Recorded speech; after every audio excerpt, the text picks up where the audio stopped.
আমার আরেকটা কোশ্চেন হচ্ছে যে বিশ্বে এত রকমের ধর্ম আছে বা পথ আছে, হ্যাঁ, তথাপি আমাদের আনন্দ মার্গে কি এমন বৈশিষ্ট্যতা আছে যে এখানে সব মানুষ আসবে বা এই পথে অনুসরণ সবাই করবে? ঠিক। নমস্কার।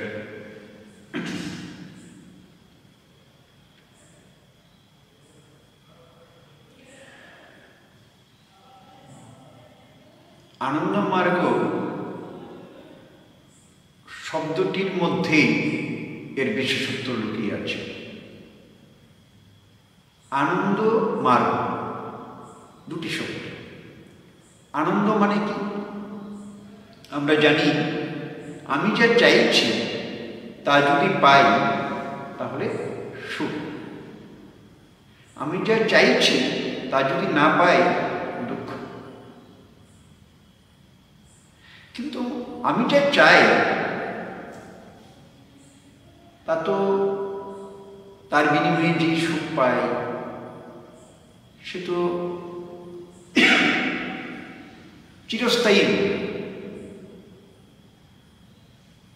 সাপোজ আমার খিদে পেয়েছে, তো আমার এই মুহূর্তে খাবার চাই। খাবার যদি পেয়ে যাই তাহলে আমি তৃপ্ত হয়ে গেলাম, আমার কষ্ট দূর হয়ে গেল, সুখ পেলাম। যদি না পাচ্ছি, খাবার যদি পেলাম না পাই, তাহলে কি আমি কষ্ট পাচ্ছি, তার মানে আমার দুঃখ আমাকে ক্রমশ আমাকে খুব কষ্ট দিচ্ছে, আমি কষ্ট উপলব্ধি করতে পারছি, দুঃখ পাচ্ছি। কিন্তু খাবার পেয়ে গেলাম, সুখ পেলাম, কিন্তু এই সুখটা কতক্ষণ পর্যন্ত থাকে? আবার 4 ঘন্টা পরে, কারোর 2 ঘন্টা পরে, কারোর 3 ঘন্টা পরে আবার তার খিদে পাবে, আবার কষ্ট পাবে। তাহলে এই সুখ ক্ষণিকের জন্য। এটাকে তার জন্য বলা হয়েছে অনুকূল বিধিনিয়ম সুখম, মানে অনুকূল। আমি যা চাইছি তা যখন আমার অনুকূলে আসছে এটা আমার সুখ, আর প্রতিকূল বিধিনিয়ম দুঃখম, মানে যা আমি চাইছি তা যখন পাচ্ছি আমার আনন্দ শব্দটা কি? এই যে সুখ, এই সুখ যখন কখনোই শেষ হবে, অনন্ত রূপে আমি পাবো, তখন সেটা হলো আনন্দ। তো জাগতিক কোনো বিষয়বস্তু কিন্তু অনন্ত রূপে থাকতে পারে না। জাগতিক কোনো বিষয়বস্তু অনন্ত রূপে আমি গ্রহণ করতেও পারবো না, আর নেইও কিছু। এই জগৎটাই লিমিটেড, বিশ্ব ব্রহ্মাণ্ডটা লিমিটেড। আমার চাহিদা তো অনন্ত, আনলিমিটেড চাহিদা। তাই আনলিমিটেড চাহিদা অবসান কখনো লিমিটেড বস্তুর দ্বারা হতে পারে না, তাই দুঃখ থেকেই যাবে। তাহলে আনন্দ পাওয়ার সুযোগ কোথায় রয়েছে? আনন্দটা আসলে মানসিক ব্যাপার, মনের ব্যাপার, মনকে তৃপ্ত করা। তো সেটা এই আনন্দ পাওয়ার জন্য তাহলে জাগতিক কোনো বিষয়বস্তু দ্বারা কিন্তু ঘটে না। তাই আমরা দেখি রবীন্দ্রনাথ ঠাকুর তার কবিতায় বলছেন, নদীর এপার গভীর ছাড়িয়া নিঃশ্বাস, ওপারে সর্বসুখ আমার বিশ্বাস। মানুষ আজকে মানে কিছু টাকার, লাখ টাকার মালিক হলে পরদিন কোটি টাকা চায়, কোটি টাকার মালিক হলে আরো অজস্র কোটি টাকার মালিক হতে চায়, একটা বাড়িতে 10টা বাড়ি চায়।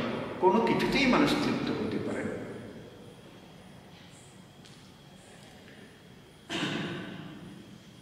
তাই আমরা দেখি কি, একমাত্র আমার যে এই আনলিমিটেড চাহিদা, আমার অসীম চাহিদা, এই চাহিদা পরিসমাপ্তি একমাত্র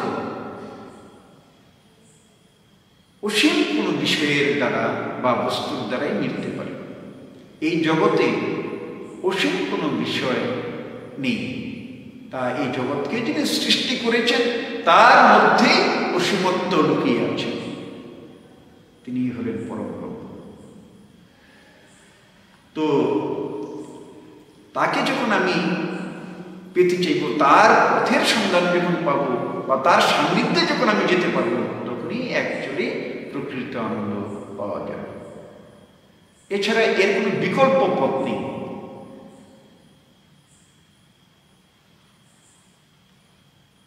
তো মানুষ এই জগতের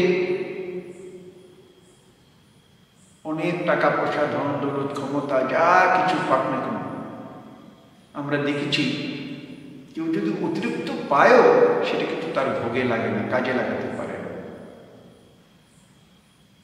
এবং যদি সৃষ্টির এমনই লীলা, যদি অতিরিক্ত পরিমাণে জাগতিক সম্পত্তি কিছু কেউ গ্রহণ করে বা তার করায়ত্ত করে রেখে দেয়, তাহলে অন্য মানুষ বঞ্চিত হবে। কারণ পৃথিবীতে এমন যা কিছু সৃষ্টি হয়েছে, যতটুকু মানুষের বা জীবজগতের জন্য প্রয়োজন ততটুকুই সৃষ্টি হয়েছে, তার অধিক নেই। ভগবান সে মানুষ হোক আর কোনো জীবজন্তু যাই কিছু হোক না কেন, তাদের জন্মের আগে তার খাদ্য পাতায় আমরা দেখি একটি গরুর বাচ্চার জন্ম নেওয়ার আগে তার মায়ের বাটে দুধ এসে যায়। সমস্ত জীবের ক্ষেত্রেই তা প্রযোজ্য। সে যখন কাজ করতে পারছিল না, একটা মানুষ জন্ম নেওয়ার সঙ্গে সঙ্গে খাবার পায়। যতদিন সে অবুঝ ছিল খাবার পেতে থাকে, কিন্তু যখন সে কর্মক্ষম হলো তখন খাবার পায় না। এটা সমাজ ব্যবস্থার দোষ। তো আনন্দ মার্গ আর অন্যান্য মিশনের সঙ্গে এখানে একটা মৌলিক পার্থক্য রয়েছে। মৌলিক পার্থক্যটা হলো এই যে অন্যান্য মিশন, ধর্মীয় মিশনগুলো শুধু ধর্মের ব্যাপারে, ধর্মীয় চর্চা, অনুশীলন ইত্যাদি কীভাবে চলবে সেগুলো নিয়ে বলেছে বা পথ নির্দেশনা দিয়েছে। কিন্তু সমাজের অন্যান্য দিকগুলো সম্পর্কে তারা চুপ রয়েছে। শুধু চুপ থাকেননি, কখনো কখনো এক কদম এগিয়ে বলেছেন যে এসব সম্পর্কে ধর্মীয় মিশনে ভাবা উচিত না। অর্থাৎ সমাজ ব্যবস্থা যেমনটি করে চলার আছে চলছে, এটা সমাজের যারা স্মার্ত বা সমাজ রচয়িতা বা সমাজ পরিচালক বা সমাজ নেতা, তারাই দেখবে এগুলো নিয়ে। রাজনীতি কীভাবে চলছে সেটা ধর্মীয় নেতাদের ভাবা উচিত না, এটা রাজনৈতিক নেতারাই দেখবে। শিক্ষা ব্যবস্থা কেমন করে চলছে সেটা শিক্ষা নেতা যারা শিক্ষক তারাই দেখবে, আমাদের দেখার বিষয়বস্তু নয়। আনন্দ মার্গ এখানে ডিফারেন্ট। আমাদের এই সমাজে কোনো মানুষ শিক্ষা জগতের সঙ্গে জড়িয়ে আছে, কোনো মানুষ রাজনৈতিক জগতের সঙ্গে জড়িয়ে আছে, কোনো মানুষ সমাজের নানা কাজের সঙ্গে জড়িয়ে আছে, কোনো মানুষ ধর্মীয় সংস্থার সঙ্গে জড়িয়ে আছে, কোনো মানুষ হয়তো বিজ্ঞান চর্চার সঙ্গে বা অন্য ব্যবসা বাণিজ্য ইত্যাদির সঙ্গে জড়িয়ে আছে। কিন্তু সবাই তো মানুষ। যেহেতু সবাই মানুষ, সেই প্রতিটি মানুষের প্রথম ভিত্তিটা হবে আধ্যাত্মিকতা। মানুষ একটি ত্রিস্তরীয় সত্তা। তার শারীরিক দিক রয়েছে, মানসিক দিক রয়েছে, আত্মিক দিক রয়েছে। প্রতিটা মানুষের কিন্তু এই তিনটি দিকের মধ্যে প্রথম হলো তার অস্তিত্ব রক্ষা। অস্তিত্ব রক্ষার জন্য প্রতিটি মানুষের অন্ন, বস্ত্র, শিক্ষা, চিকিৎসা, বাসস্থানের প্রয়োজন। এটা মিনিমাম রিকোয়ারমেন্টস, ন্যূনতম প্রয়োজন। এটা না হলে মানুষ বেঁচে থাকতে পারবে। এগুলো পাওয়ার পরে তারপর হলো তাকে কি করে সে বিকশিত করবে, আরো এগিয়ে যাবে, সেই বিষয়গুলো আছে। স্বামী বিবেকানন্দ তার জন্য বলেছিলেন যে খালি পেটে ধর্ম হয় না। যে মানুষটার খাওয়া পড়ার গ্যারান্টি নেই, সে কি করে ধর্ম সাধনা করবে? যে ভোর 4টা থেকে কোনো রিক্সা চালক স্টেশনে ঘুরছে, দুটো প্যাসেঞ্জারের জন্য ভোরবেলা সে বেরিয়ে যাচ্ছে, আবার রাত 10টায় ফিরছে, কি করে সে ধর্ম সাধনা করবে? তাই আনন্দমূর্তিজি এখানে তিনি তার সংস্থাকে এমনভাবে রচনা করলেন যাতে কারোর অনুযোগ শুনতে না হয়, কেউ যাতে না বলতে পারে যে হে ভগবান, তুমি পৃথিবীতে আবির্ভূত হয়েছ, তুমি এসছো, তো তুমি তো ধর্মীয় পদ দিয়েছ, কিন্তু আমি ধর্ম সাধনা করবো কি করে? আমার তো খাওয়া পড়ার গ্যারান্টি নেই। তোমার এই ধর্ম সাধনা শুরু যাদের খাওয়া পড়ার গ্যারান্টি হচ্ছে, ধনীরা আছে, তারাই না করতে পারবে, আমরা কি করে করব? এই কথা, এই অনুযোগ যাতে না শুনতে হয়, তাই তিনি প্রতিটি মানুষের কথা, প্রতিটি জীবের কথা ভেবে তিনি আনন্দমার্গ প্রচার প্রসঙ্গকে রচনা করেছেন। তিনি জাগতিক বিষয়ে দুটি জিনিস, একটা হলো বিচারসম্মত বন্টন ব্যবস্থার কথা বলেছেন, সেখানে কেউ অতিরিক্ত সম্পদ সম্পত্তি সঞ্চয় করতে পারবে না, সেই কথা বলেছেন। আর অন্যদিকে বলেছেন সমস্ত জিনিসই, শুধু জাগতিক বিষয়বস্তু নয়, এমনকি মানুষের সময়, মানসিক গুণ ইত্যাদি সবকিছু সর্বোচ্চ উপযোগ নেওয়ার কথা তিনি বলেছেন। এই দুয়ের দ্বারাই সমস্ত সমস্যার সমাধান হতে পারে, জাগতিক সমস্যার সমাধান হতে পারে। তিনি মৌলিক 5টি তত্ত্ব দিয়েছেন, আমি সে সংক্ষেপে বলছি, এই দিয়েছি। আবার অন্যদিকে ধর্ম সাধনার ক্ষেত্রে আমরা যে ধর্ম সাধনা করছি, এই ধর্ম সাধনা একসময়ে শুধুমাত্র মুনি ঋষিরাই করতেন। আরো আগে যদি আমরা দেখি, যাদেরকে বিপ্র বলা হয়, ব্রাহ্মণ বলা হয়, তারাই শুধুমাত্র করতেন। শূদ্রদের করার অধিকার ছিল না, মহিলারা করতে পারত না। তাও মুনি ঋষিরা, সাধারণ মানুষ, কোনো গৃহীরা করতেন না। পর্যায়ক্রমে যারা ব্রাহ্মণ, তথাকথিত ব্রাহ্মণ বা বিপ্র, তারা করতে পারতেন, তাদের পুরুষরা করতে পারতেন। আনন্দমূর্তিজি এই ধর্ম সাধনা সকলের জন্য দ্বার খুলে দিলেন।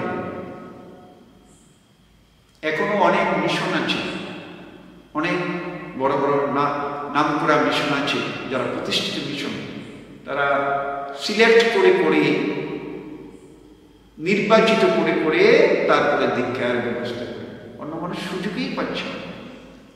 আনন্দমূর্তিজি সেই ক্ষেত্রে যার আগ্রহ আছে, তিনি যিনিই হন, নারী হন কি পুরুষ হন, কোন জাতি বর্ণ ইত্যাদি কোনো কিছু দেখা হয় না, যিনি আগ্রহী তাকেই শেখানো হচ্ছে এই ধর্ম সাধনা।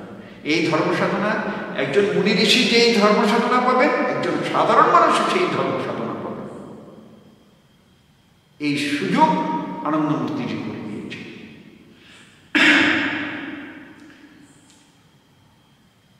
শুধু তাই নয়, আনন্দমার্গ তার সমস্ত কিছুতে একটা কি বলবো, একটা বৈপ্লবাত্মক পরিবর্তন তিনি এনেছেন, একটা বৈপ্লবিক পরিবর্তন সমস্ত কিছুতে, নিয়ম কানুন সমস্ত কিছুতে যা দিয়েছে তা মানুষের কল্পনার অতীত, মানুষ ভাবতে পারবে না। তো বর্তমান সমাজে, বিশেষ করে যুব সমাজ, ধর্ম সম্পর্কে বিমুখ হয়ে গেছে। তারা ধর্মকে ভাবত তথাকথিত কিছু মিশন, কিছু সংস্থার কার্যকলাপ, তারা ভাবত ধর্ম মানেই হলো কুসংস্কার পছন্দ বিষয়, ধর্ম মানেই হলো অন্ধবিশ্বাসের বিষয়। কিন্তু আনন্দমূর্তিজি দেখিয়েছেন ধর্ম আর বিজ্ঞান কাগজের এপিঠ। ধর্ম ছাড়া বিজ্ঞান ধ্বংসাত্মক পর্যায়ে চলে যায়, আর বিজ্ঞান ছাড়া ধর্ম কুসংস্কারাচ্ছন্ন হয়ে যায়। তাই ধর্ম আর বিজ্ঞান জাস্ট কাগজের এপিঠ ওপিঠ। যেখানে বিজ্ঞান মনস্কতা সরে যাচ্ছে, ধর্ম বিপদগামী হয়েছে। যেখানে ধর্ম সরে যাচ্ছে, এপিঠের ধর্মের ক্ষয় হয়ে যাচ্ছে, সেখানে বিজ্ঞান ধ্বংসাত্মক ভূমিকা নিচ্ছে। আনন্দমূর্তিজি দুইয়েরই প্রয়োজনকে স্বীকার শুরু করেননি, একে অপরের যাতে পরিপূরক হন সেই নির্দেশনা দিয়ে গেছে, সেই গাইডলাইন দিয়ে গেছে। তো সেই দৃষ্টিকোণ থেকে আনন্দমূর্তিজি তার আনন্দমার্গ মিশনকে এমনভাবে রচনা করেছেন যাতে এই পৃথিবীর কোনো মানুষ যাতে না ভাবতে পারে যে তার জীবনটি ব্যর্থ হয়ে গেল, গরিবের ঘরে জন্ম নিয়েছে, বা আমার কথা তো কেউ ভাবল না। তিনি তার মিশনকে এমনভাবে রচনা করেছেন প্রতিটি মানুষের কথা, প্রতিটি জীবের কথা, প্রতিটি গাছপালা লতা গুল্মের কথা পর্যন্ত এখানে ভাবা হয়েছে। ইনি আনন্দমার্গের বিশেষত্ব।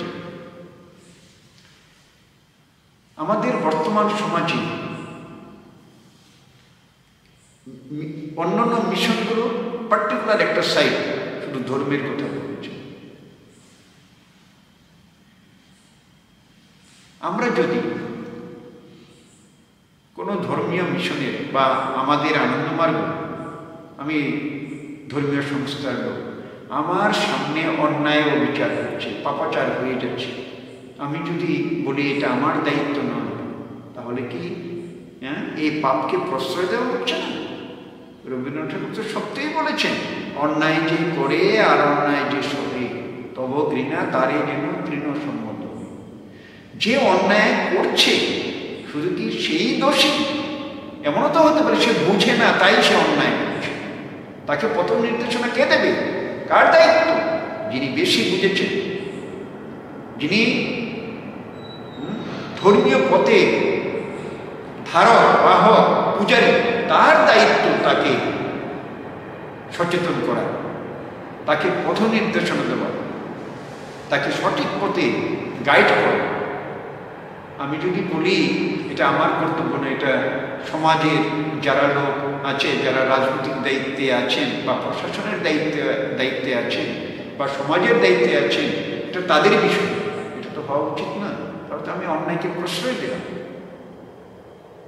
তাই আনন্দমার্গের স্পষ্ট সমাজকে সংশোধনের দায়িত্ব, প্রতিটি মানুষকে সংশোধনের দায়িত্ব ধর্মীয় সংস্থার, প্রতিটি সংস্থার দায়িত্ব। শুধুমাত্র যখন সমাজে যে কোনো দিক যেটা বিপথে চলছে, সেই পথটাকে সংশোধন করে যথার্থ পথে তাকে গাইড করার দায়িত্ব যিনি বেশি বুঝেছেন বা যেই সংস্থা বলেন যে এই সমাজে অনাচার, বেবিচার, পাপাচার চলছে, যিনি বুঝতে পারছেন, তার দায়িত্ব তাকে সংশোধন করা। সেই দৃষ্টিকোণ থেকে আনন্দমার্গের ফিলোসফি শুধুমাত্র একটা পূর্ণাঙ্গ জীবন দর্শন নয়, শুধুমাত্র পূর্ণাঙ্গ জীবন দর্শন নয়।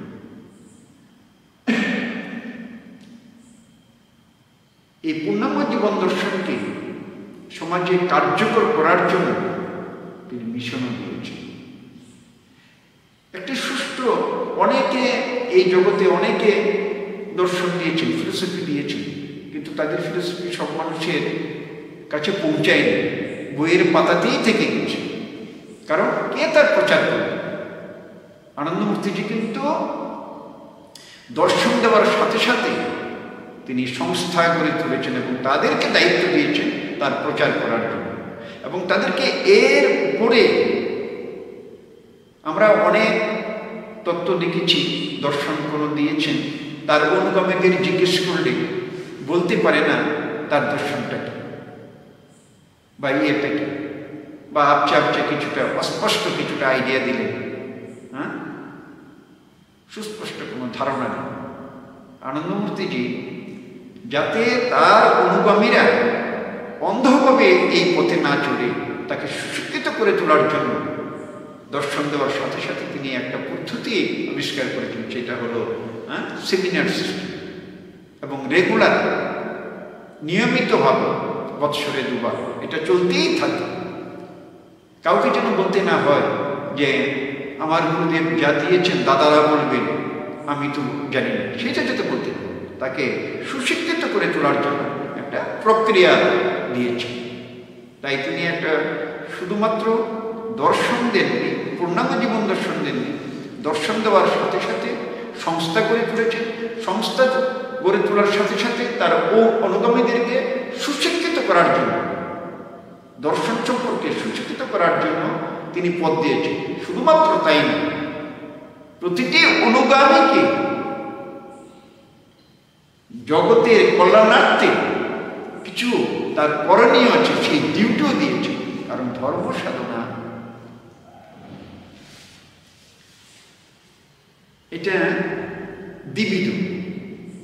একটা হলো আমরা দৈনন্দিন যা প্র্যাকটিস করছি, ডিরেক্ট অনুশীলন করছি ধর্ম সাধনা।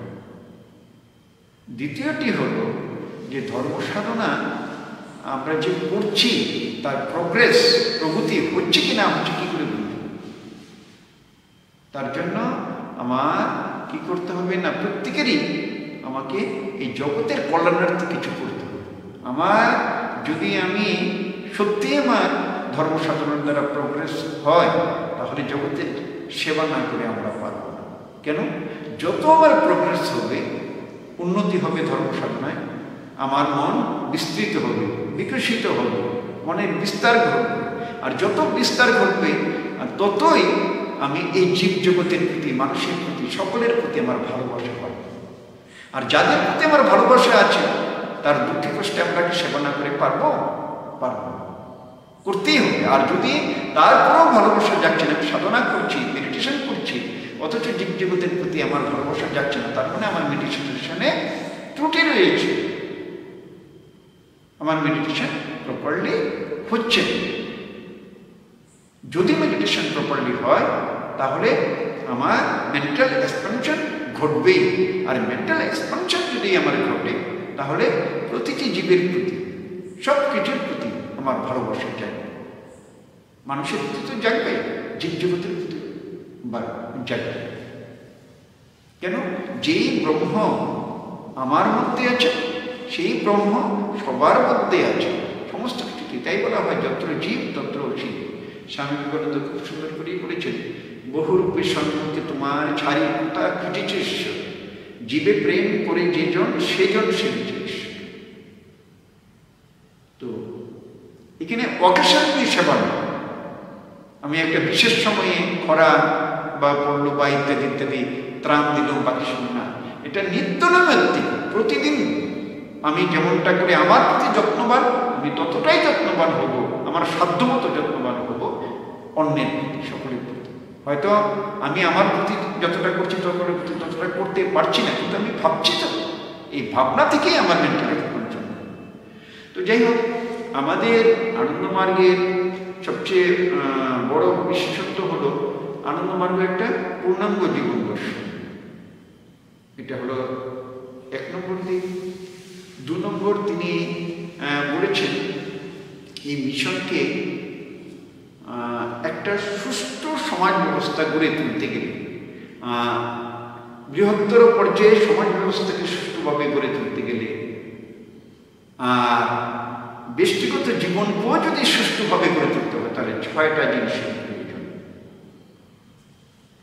এই 6টা জিনিসের একটি জিনিসেরও যদি অভাব হয় তাহলে সমাজ সুষ্ঠুভাবে গড়ে উঠবে। কোনো ব্যক্তিগত জীবনে যদি 6টি জিনিসের, এই 6টা তত্ত্বে প্রয়োগ না হয়, তাহলে সেই মানুষটি পরিপূর্ণরূপে নিজেকে গড়ে তুলতে পারবে না। এই জিনিসটি কিন্তু একমাত্র আনন্দমার্গেই আছে, অন্য কোথাও নেই। সেই 6টি জিনিস কি? এক নম্বর আধ্যাত্মিক দর্শন। আধ্যাত্মিক দর্শন আমি কিন্তু মত পথ ইত্যাদির কথা বলছি না। ধর্মীয় পথ মত, আধ্যাত্মিকতা মানে কি? আধ্যাত্মিকতা মানে হলো এই জড়জগৎ আর ভাবজগৎ দুইয়ের যেখানে সমন্বয় সাধন হয়েছে আধ্যাত্মিক জগৎ। মানুষের জীবনে জড়বাদ আছে, ভাববাদ আছে। যেখানে জড়কে অস্বীকার করে শুধু ভগবানের ভাবনা চিন্তা, সেটাকে বলা হচ্ছে ভাববাদ। আর যেখানে ভগবানকে অস্বীকার করে শুধুমাত্র জড়জগৎ দিয়ে সমস্যার সমাধান করা হচ্ছে, সেটা হলো জড়বাদ। আর এই দুইয়ের জড়কেও যে অস্বীকার করে নি আর ভাবজগৎকেও যে অস্বীকার করে নি, এই দুইয়েরই যেখানে সমন্বয় সাধন করে যৌক্তিকতার উপর প্রতিষ্ঠিত হয়ে মানুষকে যেখানে প্রকৃতির পথে সর্বোচ্চ মনে নিয়ে যাওয়ার যে প্রচেষ্টা, তার জন্য যে পথ, সেটাই হলো আধ্যাত্মিক। আধ্যাত্মিক মার্গ, পরম পুরুষকে পাওয়ার যে পথ, সেটাই হলো আধ্যাত্মিক পথ। তো সেই আধ্যাত্মিক দর্শন দিয়েছেন তিনি। অনেকে দর্শন দিয়েছেন, পথ দিয়েছেন, কিন্তু কিভাবে অনুশীলন করবে বিজ্ঞানসম্মত পদ্ধতি তার কাছে। কোথাও মন্দিরে প্রণাম করলেই তার মনের প্রোগ্রেস হবে, ভক্তি বাড়তে পারে, কিন্তু আমার প্রোগ্রেস তো চাই। কারণ মানুষের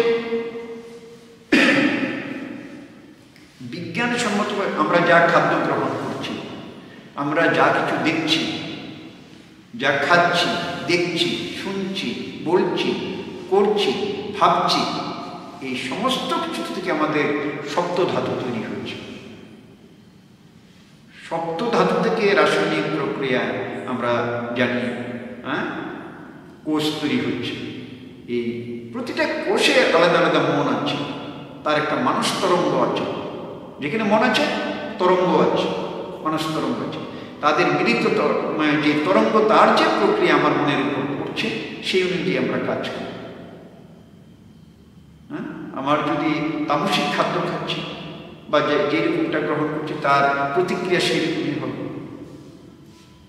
এই প্রতিক্রিয়া অনুযায়ী আমরা কাজ করছি, কাজ অনুযায়ী আমার অভ্যাস হচ্ছে, অভ্যাস অনুযায়ী স্বভাব হচ্ছে, স্বভাব অনুযায়ী চরিত্র হচ্ছে। তো এর জন্য আমাদের যে আনন্দমার্গ, যে আজকে এই সমস্ত কিছুর ব্যাপারে, সমস্ত কিছু বিষয়ে কিন্তু একটা সুস্পষ্ট গাইডলাইন দিয়েছে। তো সেটাই হলো আধ্যাত্মিক অনুশীলন। শুধু আধ্যাত্মিক অনুশীলনে আমি মেডিটেশন করলাম তা না। কেন আমি এই কথাগুলো বললাম? আমার দেখা পড়া খাওয়া না, একদিকে হলো আধ্যাত্মিক সাধনার প্রগতির জন্য প্র্যাকটিসটা করতে হবে। আরো দুটো জিনিস পাশাপাশি আছে। একটা হলো বিজ্ঞানসম্মতভাবে আমি আধ্যাত্মিক অনুশীলন করব, আর একটা আধ্যাত্মিক অনুশীলনে সহায়ক জীবনযাপন করতে হবে। সহায়ক জীবনযাপন মানে যা তার পরিপূর্ণ, অর্থাৎ আমার আধ্যাত্মিকতার মন আমি সর্বোচ্চ দিকে একটা সাত্ত্বিকতায় প্রতিষ্ঠিত করে, সাত্ত্বিকতার পরে আধ্যাত্মিক বিশেষভাবে নিয়ে যেতে চাইছি। তাহলে আমার খাওয়া খাদ্য, আমার দেখাশোনা করা, আমি একটি ছবিও দেখবো, সেটা আধ্যাত্মিক ভাবের ছবিটা হতে হবে। আমি একটা কিছু পড়ছি, সেটা যাতে সৎ পথে ভাবনা চিন্তায় প্রতিষ্ঠিত থাকে, সেরকম একটা কিছু পড়াশোনা করতে হবে। আমি যাদের সঙ্গে সঙ্গ করছি, সৎ লোকের সঙ্গে সঙ্গ করতে হবে। আমার সেই সমস্ত কিছু হলো, আমার খাওয়া খাদ্য সব কিছুই হবে একটা সাত্ত্বিকতায় মনে। এই সাত্ত্বিকভাবে, অর্থাৎ আধ্যাত্মিকতার পথ হতে হবে। আর কি হতে হবে?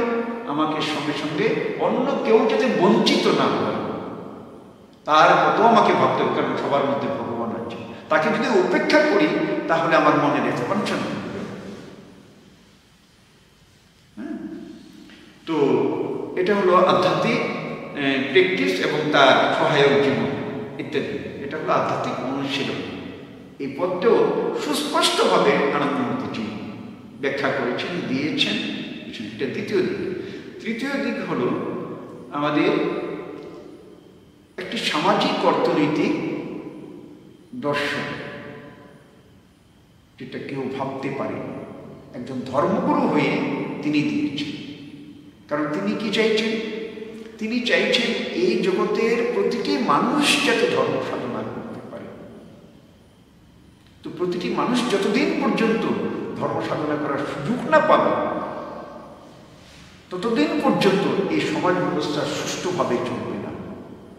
আমরা যতই বলি এই সমাজে ভালোভাবে চলবে, আর মানুষ যদি সুষ্ঠুভাবে খাওয়া পড়ার গ্যারান্টি পায়, মিনিমাম রিকোয়ারমেন্টসের ব্যবস্থা হয়ে যায়, তখনই মানুষ ধর্ম সাধনা করার সুযোগ পাবে। আর ধর্ম সাধনা করার যখনই সুযোগ পাবে, তখনই আমরা আশা করতে পারি এই ধুলির ধরণীতে স্বর্গ নেমে আসবে।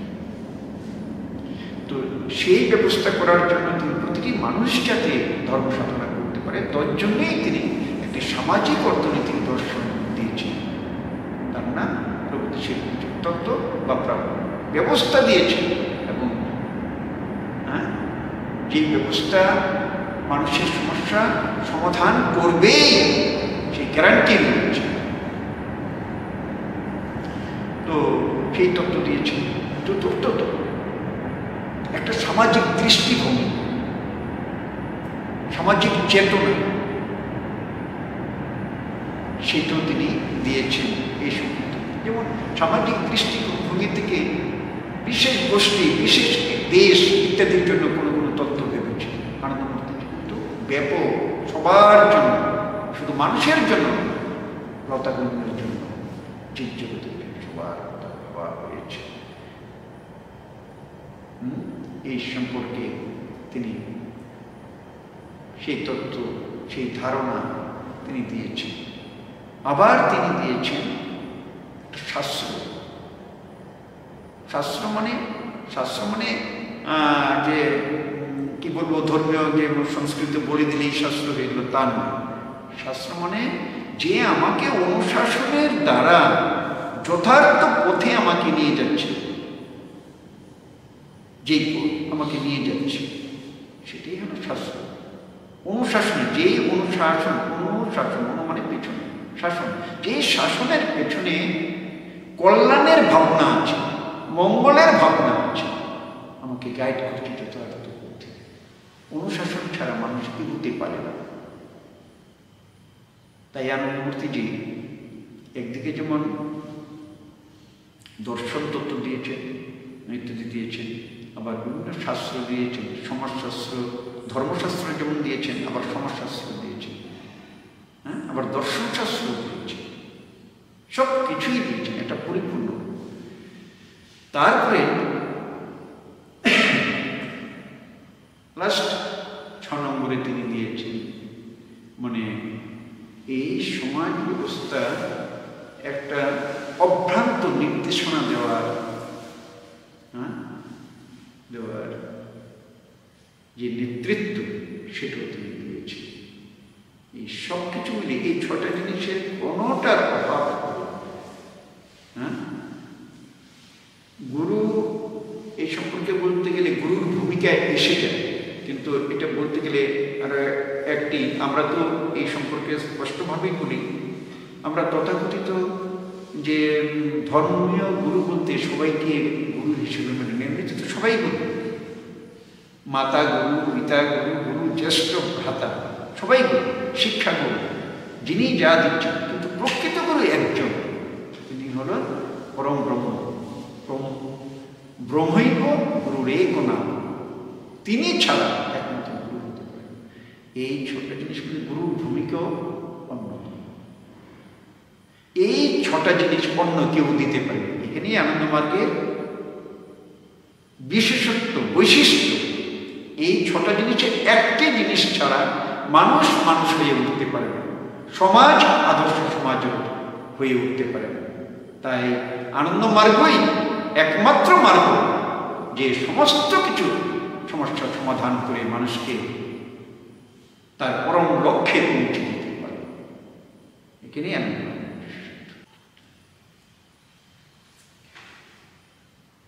আনন্দমার্গের বিশেষত্ব বা বৈশিষ্ট্য বলে শেষ করা যাবে।